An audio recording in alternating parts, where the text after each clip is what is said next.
Justo antes de que me pusiera a grabar este video, recibí el mensaje de alguien diciéndome: Mike, ya ganó Biden. Por fin.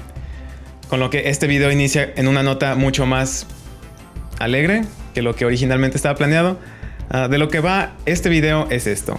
Durante estos últimos días que ustedes quizá habrán notado que estaban sucediendo las elecciones presidenciales del 2020 en Estados Unidos. Una demora enorme con el conteo y todo eso. Bueno, en este ínter, estos varios días de esta larga elección, 3 personas diferentes me han hecho la misma pregunta, que me ha desconcertado un poco. La pregunta es: ¿quién es mejor? ¿O quién es menos peor? ¿O quién nos conviene que quede como presidente? Las 3 veces me desconcertó algo, porque incluso si no vives pegado a las noticias, te habrás dado cuenta de más de alguna cosa horrible que ha hecho Trump durante estos últimos años en su periodo presidencial. Y con eso supondría yo que bastaría para responder esa pregunta, pero entiendo cuál es el contexto, entiendo que la manera en que Trump satura las noticias con las múltiples cosas diariamente que hace, que son terribles, impredecibles y simplemente deplorables, han logrado entumir hasta cierto punto nuestra capacidad de sorprendernos. A pesar de que diariamente hace cosas horribles, más horribles que las del día anterior, ya no nos impactan de la manera en que debería. Y otra razón es que los políticos de Estados Unidos, del color que sean, no son muy bien vistos acá. Bueno, acá y en el resto del mundo. De todos puedes esperar lo peor. Y Biden es precisamente eso, es el epítome del anciano blanco que aspira al poder. Es la viva imagen de ese sentimiento. Pero ¿esto los hace equivalentes? ¿Esto los hace iguales?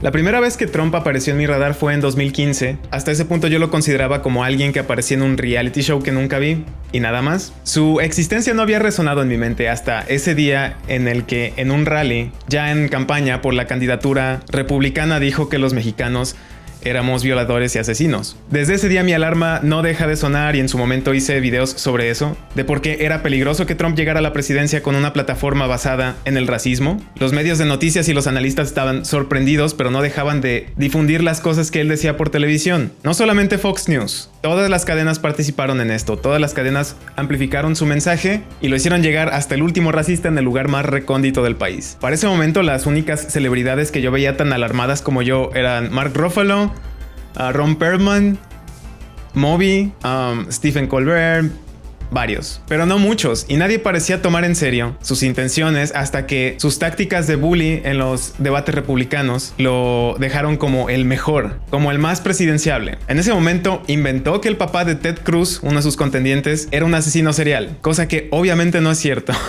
Y también ofendió de formas horribles a su esposa. Ted Cruz, que carece completamente de honor, en cuanto Trump se volvió el candidato oficial del Partido Republicano, lo apoyó hasta el final, lo apoya hasta el día de hoy. Su increíble popularidad con la población blanca racista, que es mucha gente, sedujo al Partido Republicano a darle la candidatura. Para ese momento, todos los que no se habían pronunciado contra él, que eran la gran mayoría, seguirían guardando silencio, pero por miedo a perder popularidad, tanto políticos como celebridades. Ser anti-Trump sería básicamente despedirte de tus seguidores racistas, que son muchos. Nadie parecía querer pagar ese precio. Solo un puñado de celebridades, incluyendo esos que dije, se atrevieron. De ahí al día de las elecciones fue escándalo tras escándalo, tras escándalo, tras escándalo. Cada revelación de cosas que había hecho en el pasado, cada una era suficiente para acabar con la carrera política de cualquiera, pero Trump, al no ser político, no tenía nada que perder. Parecía inmune. Su partido estaba amarrado a él por la popularidad que tenía con su base. De hecho, ayer en la noche me puse a anotar todas las cosas que ya se sabían justo antes de las elecciones del 2016. Recordé algunas, no son todas obviamente porque ya pasaron 5 años, pero estuvo involucrado en 3.500 pleitos legales que van desde agresiones sexuales, difamaciones laborales, difamaciones y pleitos laborales, incumplimientos de contrato y cosas así. Contrató inmigrantes polacos para derribar el edificio donde se construyó la Torre Trump en Nueva York y nunca les pagó.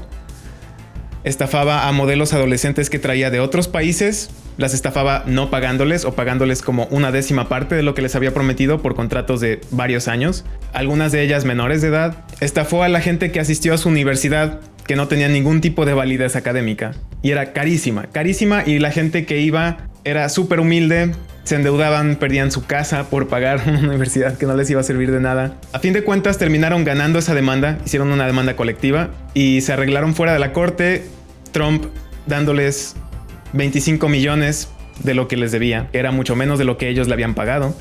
Esto fue a través de varias décadas, violó la ley habitacional negando rentar departamentos a gente negra. 20 mujeres, incluyendo menores, lo han acusado de agresiones sexuales y él mismo fue grabado describiendo cómo lo hacía en un programa. Probablemente ya he hablado de eso, de hecho. Entonces tienes a este estafador que vive a base de su imagen de millonario exitoso, con un modelo de negocios basados en demandas. O sea, demandó a Escocia por construir turbinas eólicas cerca de su campo de golf. Obviamente perdió porque no es muy brillante. Y también demandó al condado de Palm Beach, donde está su propiedad de Mar-a-Lago, en Florida, porque el tráfico aéreo pasaba por encima de su propiedad y el ruido era molesto. 2 veces demandó.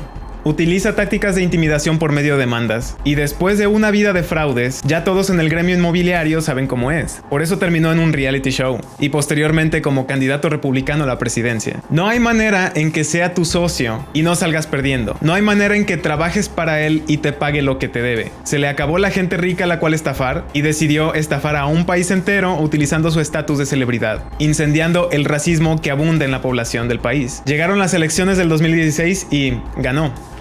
Perdió el voto popular, pero ganó por medio del voto del colegio electoral, que es el que cuenta, que básicamente es una trampa para que un candidato que obtenga menor cantidad de votos pueda ganar. Y esto siempre beneficia al Partido Republicano porque le da un peso desproporcionado al voto en zonas rurales donde vive un puñado de gente por encima de ciudades con millones de habitantes, en donde predomina el voto por el Partido Demócrata. Y desde el día 1 de su presidencia se ha dedicado a hacer una cosa aberrante tras otra, a un ritmo que la prensa no le puede mantener el paso. Al abrumar el ciclo de noticias, lo que consigue es que el público se entuma y deje de darle atención a esa cosa horrible que hizo ayer, porque hoy hizo una peor. Y así sucesivamente. Y ni siquiera estoy exagerando. Hay una crónica que se elabora desde que inició su presidencia, en donde se va anotando qué es lo que hizo cada día. Y a pesar de que jugó golf más días de los que estuvo en la oficina oval, le alcanzó para tener a la fecha de hoy 967 cosas horribles anotadas en esa lista. Cada una de ellas suficiente como para descalificarlo como líder de un país, pero para él no aplican las reglas, porque la popularidad por medio del racismo es literalmente todo lo que le queda al Partido Republicano. También ayer en la noche traté de anotar las cosas que recuerdo que hizo ya durante su presidencia. Aquí van las que yo anoté, las que pude recordar. Ocultó sus declaraciones de impuestos. Esto es una costumbre de que no solamente el presidente, sino cada candidato a la presidencia revela sus declaraciones de impuestos para ver de qué se gana la vida, revelar que no hay anomalías en sus finanzas, etcétera, etcétera. Su primer periodo está por terminar, su último periodo, quiero decir, espero, está por terminar y nunca lo reveló. ¿Por qué? Porque obviamente sabe que lo que revele no va a ser nada bueno. Secuestró a niños inmigrantes en centros de detención y deportó a los padres. Los centros de detención no eran algo nuevo. Cuando llegó Trump ya existían, pero lo que esta administración hizo, creo que si aquello era horrible, esto es deliberadamente maligno. Separaba a los niños, básicamente, lo sigue haciendo. Deporta a los padres, se queda con los niños que terminan en familias que los acogen, quizá algunas con buenas intenciones, quizá otras con malas intenciones. Nadie sabe y a nadie le importa porque los padres de esas criaturas están en su país. Y como esta es solamente una de las cosas horribles que ha hecho, supongo que ya no importa tanto. De hecho, también recientemente una enfermera que trabaja en uno de esos centros de detención reveló que se están practicando histerectomías en mujeres inmigrantes en contra de su consentimiento, sin que ellas supieran. Esto es limpieza étnica, no se le puede llamar de otra manera. Solo recuerden esto cuando se pregunten si Biden es mejor. Sacó a Estados Unidos del Pacto de París para combatir el cambio climático, desarmó el programa de respuesta temprana para pandemias que Obama creó meses antes de que comenzara esta pandemia. Súper oportuna su estupidez. Puso a cargo de la Agencia del Medio Ambiente a un millonario de la industria del carbón. Desmanteló protecciones a zonas de reserva natural y nativoamericanas, revivió la construcción de un oleoducto que por medio de años de protestas de comunidades nativoamericanas en las que estaba muy involucrado Mark Ruffalo, así fue como yo me enteré por los tweets de él, se había cancelado durante la administración de Obama. Bueno, él con una orden ejecutiva la revivió, así. Después de todo el esfuerzo, después de todos esos choques entre manifestantes y la policía, todo ese sufrimiento, toda esa lucha, él con una simple orden ejecutiva revivió el proyecto. Nombró al conspiracionista Steve Bannon jefe de estrategia. Este señor manejaba un sitio de noticias de conspiraciones llamado Breitbart. Manejaba, porque antier fue expulsado de redes sociales básicamente porque incitó a la decapitación del jefe del FBI y del doctor Anthony Fauci, asesor de epidemiología de la Casa Blanca durante esta pandemia y única persona con cordura de esta administración. Negó que la actual pandemia existiera, negó la efectividad del distanciamiento social y las máscaras, matando a 700 personas e infectando a miles solamente en sus rallies de campaña. Dobló las tarifas de sus propios hoteles al utilizarlos en los viajes de él, su familia, su gabinete e invitados extranjeros, violando claramente la cláusula de emolumentos de que un servidor público no se puede enriquecer por medio de su cargo. Empoderó a los cuerpos de inmigración a ejercer tácticas ilegales para detener a inmigrantes y castigó a las ciudades santuario que desafiaron esa política reteniéndoles fondos federales.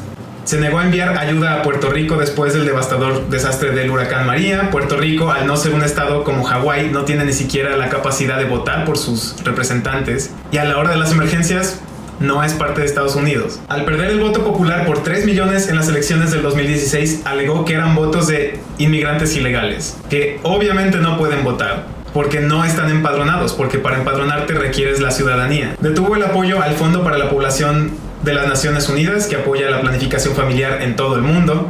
Quitó financiamiento para programas sociales como paternidad planificada, que beneficiaba a comunidades de bajos recursos en su país. Nombró a una escéptica del cambio climático como asesora del medio ambiente. Canceló el programa humanitario que albergaba a 60,000 haitianos víctimas del terremoto de 2010, deportándolos a su país, el más pobre del hemisferio occidental, en medio de la pandemia, exportando el virus a un país que tiene nula capacidad para manejarlo. Redujo los impuestos a las grandes corporaciones a su punto más bajo desde 1939. Se burló en un rally de la víctima de una agresión sexual perpetrada por su nominado a la Suprema Corte, Brett Kavanaugh. Mandó echar gas lacrimógeno a una manifestación pacífica cerca de la Casa Blanca para ir a tomarse una foto afuera de una iglesia sosteniendo una Biblia. Y eso solo fue lo que ayer antes de dormir pude recordar y anotar de lo que ha hecho en estos largos 4 años. Pero créanme que esta lista es mucho más larga que eso. El legado que deja no solamente es un país dividido, sino el legado del racismo, el nacionalismo y la xenofobia en otros países. Bolsonaro, presidente, existe por Trump, porque vieron que es una fórmula que funciona. Y sus imitadores se multiplican en otros países mientras el racismo se normaliza y las redes sociales fracasan o ni siquiera intentan controlar su difusión. Entonces, gente, en resumen, no es lo mismo Biden que Trump. Y esto es cierto para personas tanto dentro de Estados Unidos como fuera. Pero especialmente importante para nosotros en México, que somos vecinos. Algo en que de manera escalofriante coinciden las personas que han estado y que han convivido cerca de Trump es que no tiene fondo. No hay un límite. Admira abiertamente a dictadores vitalicios como Xi Jinping, Kim Jong-un, Vladimir Putin. Ha expresado su intención de alargar el periodo presidencial o hacerlo indefinido. Si lo dice, no es solo una broma, es porque está en la mesa y porque él realmente lo ve como una posibilidad. Tiene una mayoría en el Senado. Tiene una mayoría en la Suprema Corte. Él tratará de encontrar la manera de utilizarlos para no dejar la presidencia. También tiene la simpatía de todas las corporaciones policíacas del país y tiene millones de seguidores que coleccionan armas de asalto. Y lo más importante de todo, a él no le importa ningún tipo de consecuencia con tal de conseguir su objetivo. Por esa razón, yo le voy a Biden. No porque yo le vaya a Biden. Yo no quería que Biden fuera el candidato demócrata. Yo quería que fuera Bernie Sanders. Era sin duda alguna la mejor opción. Pero no dejaron que sucediera eso. Ahora Biden es la mejor opción. Porque Trump no es una opción. No quiero ser vecino de un país que recuerda a Alemania en 1933. Hay que dejar de ver a la historia como ficción y a las fronteras como algo permanente. No quiero ser Polonia. Esta elección podría ser la última oportunidad de deshacerse de él por la vía democrática. Por eso es importante que gane Biden. Por eso es mejor. Ahora, con su permiso, voy a proceder a ver cuál es la reacción de Trump. Pero bueno, esperemos que todo esto llegue a buen término. Yo me despido, hasta se me secó la boca. Cuídense mucho. Nos vemos en el próximo video. Los quiero. Bye.